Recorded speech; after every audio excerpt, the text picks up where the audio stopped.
강호축 구축을 위해 충청, 호남, 강원 8개 시도가 또 한 번 머리를 맞댔습니다. 아직 넘어야 할 산이 많습니다. 학교만 개교하고 주변 안전시설 설치는 하세월입니다. 책상머리 행정이 문제였습니다. 집중 취재했습니다. 노인 운전자에게 면허증을 반납하면 혜택을 주는 제도가 추진되고 있습니다. 반대도 만만치 않습니다. 여러분 안녕하십니까? 계속해서 충북 지역 뉴스입니다. 충북을 통해 강원과 호남을 잇는 또 하나의 국가축, 이른바 강호축의 현실화를 위해 8개 시도가 또 한 번 머리를 맞댔습니다. 강호축을 이어줄 충북선 철도 고속화가 예비 타당성 조사 면제로 첫 발은 뗐지만 아직 넘어야 할 산이 많고 갈 길도 멉니다. 정재영 기자입니다. 예비 타당성 조사 면제로 첫 발을 뗀 충북선 고속화. 여기저기 경유역을 만들어달라는 요구가 빗발치고 기존 고속철과 이어줄 오송 원주 연결선이 정부 구상에 빠져 있는 것도 문제입니다. 그나마 충북선은 강호축 연결고리의 하나일 뿐 추가해야 하는 고속도로와 철도 노선까지 더하면 최소 11조 원 이상이 더 필요합니다. 강호축을 따라 지역 특화단지도 조성해야 합니다. 8개 시도와 국회의원들이 국회에서 만나 또다시 머리를 맞댄 건 이 때문입니다. 선택의 문제가 아니라 필수 과제라고 생각합니다. 필수 과목입니다. 어느 하나가 빠져도 강호선 고속화가 의미가 퇴색되는 그런 결과를 가져야 되기 때문에 꼭 좀 이것이 꼭 반영될 수 있도록. 돌파구는 앞으로 20년간 국토개발의 지침으로 쓰일 제5차 국토종합계획 반영. 이 계획에 포함된 사업은 60% 이상 실제 추진되는 걸로 알려져 있는데 전망이 밝지만은 않습니다. 위협적인 요소가 있어요. 제2 정부 축이라는 게 또 이야기가 되고 있습니다. 서울을 해서 구리, 용인, 안산, 천안, 세종시로 이게 또 어마어마한 경부축을 자리 잡고 있습니다. 전문가들은 섣부른 축배 대신 각 지역의 잠재력을 키워 거점 도시를 만들고 강호축의 시너지를 고루 나눌 수 있는 포용력, 평택 오송 복복선과의 연계 등을 제안했습니다. 선에 대한 사업은 충분히 검토를 하는데 이렇게 복합 환승이나 연결에 대한 그 계획 체계는 상당히 좀 미약합니다. 반면에 사업비는 아까 보시다시피 상당히 높거든요. 강호축의 국토종합계획 반영 여부는 연말쯤 발표될 예정. 진짜 고비는 지금부터입니다. MBC 뉴스 정지영입니다. 잇따르는 노인 운전자 사고에 면허증을 반납하면 혜택을 주는 제도가 속속 도입되고 있습니다. 충북에서도 제천을 필두로 괴산과 청주 등이 도입을 추진 중인데 실제 참여로까지 이어질지는 미지수입니다. 이지현 기자입니다. 병원 입구를 뚫고 안내 데스크까지 들이닥친 승용차. 유리창을 넘어 건물로 돌진한 차량에 고속도로에서 30km로 주행하다 사고를 유발한 화물차까지. 운전대를 잡은 건 모두 7, 80대의 노인이었습니다. 충북에서도 지난해 발생한 교통사고의 14%가량은 65살 이상의 운전자가 낸 사고였습니다. 운동 능력 등이 상대적으로 떨어지는 노년층에게 운전면허 반납 제도를 도입하려는 이유입니다. 대신 상품권과 교통비 등의 혜택을 줘 스스로 운전을 멈추도록 만드는 것입니다. 충북에서는 제천시가 이번 달 열릴 임시회에서 의결할 예정. 이르면 당장 다음 달부터 시행할 수 있습니다. 운전하는 것을 막고자 하는 게 아니라 그 사고율이 높아지는 걸 감소시키기 위해서 어르신들의 자진 참여를 유도하는 거죠. 좋은 취지지만 해결해야 할 문제도 많습니다. 나이 기준에 대한 논란과 일회성에 그치는 혜택, 부족한 지역의 교통 인프라 등입니다. 무엇보다 노인 운전자를 얼마나 설득할 수 있을지 미지수입니다. 하는 건 괜찮다고 생각해요. 더불어 사는 세상에 지금은 하려는 편이 아니야. 나는 아직까지 괜찮다고 생각해. 실제로 도내에서 처음 제도를 추진했던 괴산군은 예정보다 일정이 늦어지고 있습니다. 아마 좀 미뤄질 것 같아요. 의회에서 정식으로 이제 그 조례안이 이제 확정이 돼야지 되잖아요, 그죠? 근데 의원 발의 시작을 했던 건데 이번 회기 때 통과가 안 된 모양이에요. 제천과 괴산에 이어 청주도 관련 조례를 준비하는 등 제도는 앞다퉈 추진되고 있는 상황. 전국 최초로 이 제도를 도입한 부산에서는 2017년에는 400여 명이 자진 반납했고 2018년에는 5,200여 명이 동참했습니다. MBC 뉴스 이지연입니다.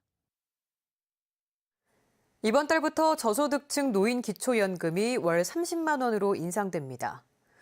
충청북도는 기초연금법 시행령 개정으로 이번 달부터 소득 인정액 하위 20%에 해당하는 저소득층 노인은 기초연금이 30만 원으로 인상된다고 밝혔습니다.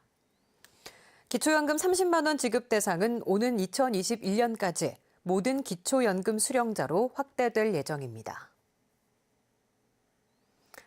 청주를 배경으로 노부부의 치매를 다룬 영화 로망이 내일 개봉하는 가운데 문재인 대통령의 부인 김정숙 여사가 치매 안심센터 자원봉사자 200여 명과 함께 영화를 관람했습니다. 김정숙 여사는 영화를 관람한 뒤 순방을 갈 때마다 다른 나라의 치매 관련 시설을 보면서 느끼는 점들이 많았다며 치매를 공포가 아닌 일상 속 평범함으로 받아들이기를 당부했습니다. 영화 로망은 치매에 걸린 결혼 45년 차 70대 부부가 사랑과 가족애를 찾아가는 과정을 다룬 작품으로 국민 배우 이순재, 정영숙이 열연해 화제가 되고 있습니다. 어린이 보호구역으로 지정은 됐지만 안전시설물이 제대로 이루어지지 않아 어린이들과 학부모, 학교가 모두 불안해하고 있습니다. 안전 무방비 상태에 놓인 청주의 신설초등학교 현장을 조미애 기자가 돌아봤습니다. 개교한 지 한 달 된 청주의 한 신설초등학교 등교 시간. 왕복 2차로 양쪽에 주정차가 빽빽히 늘어선 탓에 양방향 차들은 중앙선을 가로지르고 서로 엉키기 일쑤입니다. 학생들이 길을 건널 때마다 학부모와 교직원들은 노심초사. 등하교 때마다 비상입니다.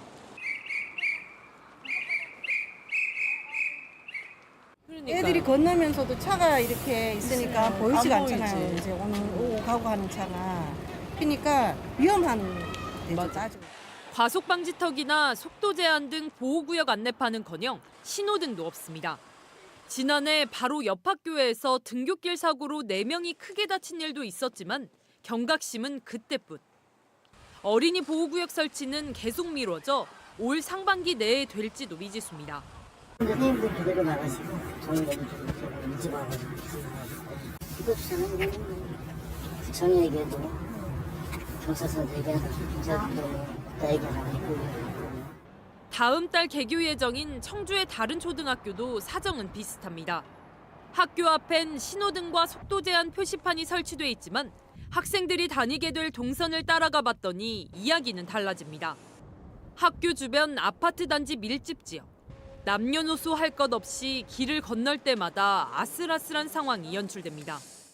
이곳에 사는 학생들이 학교를 가려면 이 길을 건너 단지 안을 통과해야 합니다. 그런데 보시다시피 이 길은 차량 통행이 많은 6차선 도로인데도 아직도 신호등이 작동하고 있지 않습니다.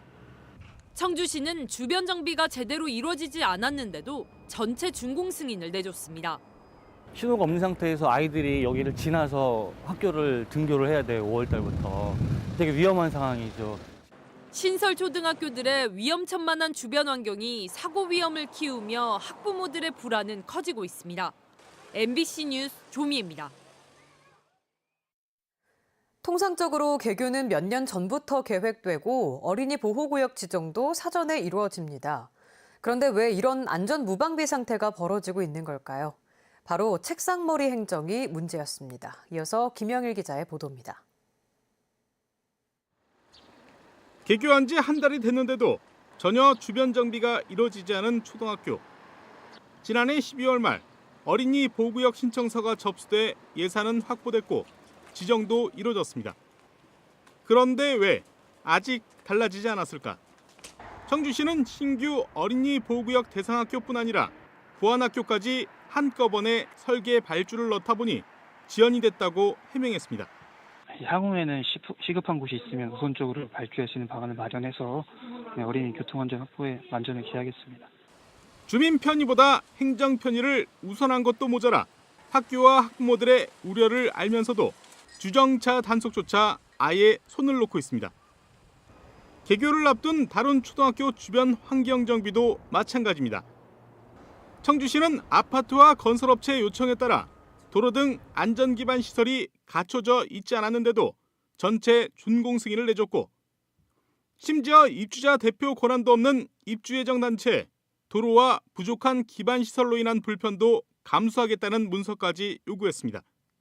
나중에 했는데 또 왜 또 빨리 해주냐 그렇게 하시는 분도 분명히 있거든요. 왜냐하면 아파트 단지가 1500 세대인데 구조상 하기도 사실은 좀 그렇잖아요. 일단은 제 입장에서는 확인 자료라도 있으면 좀 달라고 했던 거고. 언제 설치될지도 기다려야 합니다. 해상물 위험이 노출되어 있는 부분은 맞아요. 조합에서 이제 돈을 납부하면 통신 쪽에서 이제 케이블 공사가 되는 상황인데 신호등 운영은 최대한 빨리 이번 달 안으로 하려고 합니다. 학교 현장의 안전을 뒷전으로 한 자치단체의 책상머리 행정이 반복되고 있습니다. MBC 뉴스 김영일입니다.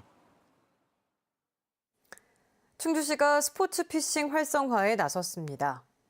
충주시는 스포츠 피싱이나 게임 피싱이라 불리는 스포츠 게임 방식의 루어 낚시를 각종 대회로 연결하겠다며 보트 접안 시설과 계류 시설 등 스포츠 피싱 기반 시설을 확충하기로 하고 민간 업체와 관련 협약을 체결했습니다. 충주시는 동력 보트 낚시 대회로 충주호를, 워킹 낚시 대회로 탄금호를 경기 장소로 활용한다는 구상입니다. 2019 전국 종별 태권도 선수권 대회가 9일간의 일정으로 제천 세명대 체육관에서 개막했습니다. 이번 대회는 선수 2천여 명이 참가해 중등부 겨루기 경기와 부문별 품새 경기를 치르게 됩니다. 한편 제천시는 전국 자치단체가 유치 경쟁을 벌이던 대한축구협회 장배 전국 고등학교 축구대회를 유치해 오는 6월에 12일 동안 대회가 열린다고 밝혔습니다. 김정은 서신을 표방한 대자보가 충북도 내 3개 대학에서 추가로 발견됐습니다. 경찰은 오늘 꽃동네대와 강동대, 충북도립대 등에서 대자보가 붙어 주변 CCTV를 분석하는 등 수사를 벌이고 있다고 밝혔습니다. 대자보는 김정은 북한 국무위원장의 서신 형태를 빌려 정부 정책을 비판하는 내용으로 대자보가 발견된 충북의 대학은 모두 7곳으로 늘었습니다. 충주시가 세계 기업체와 투자 협약을 체결했습니다. 금형 제작사인 SST는 충주 제2산단에 알루미늄 제품을 생산하는 동호스마트는 풍동에, PDLC 필름 등을 생산하는 리비코는 첨단 산업단지에 각각 공장을 설립하기로 했습니다. 충주시는 기업체 유치로 170억 원 규모의 투자와 함께 100여 명의 고용 효과를 기대하고 있습니다. 충청북도 교육청이 학교 현장을 지원하는 바로 지원팀을 조직합니다. 도교육청은 10개 교육지원청 행복교육센터 학교 지원과에 지원팀을 설치하고 지원 요청 시 팀원의 탄력 구성해 내년 2월까지 운영하기로 했습니다. 지원 영역은 학교 운영, 교육과정, 교수 학습, 생활교육, 일반 행정 등으로 지원이 필요한 각급 학교들은 교육지원청 누리집이나 담당자 메일로 신청할 수 있습니다. 지금까지 충북 지역 뉴스였습니다. 시청해주신 여러분 고맙습니다.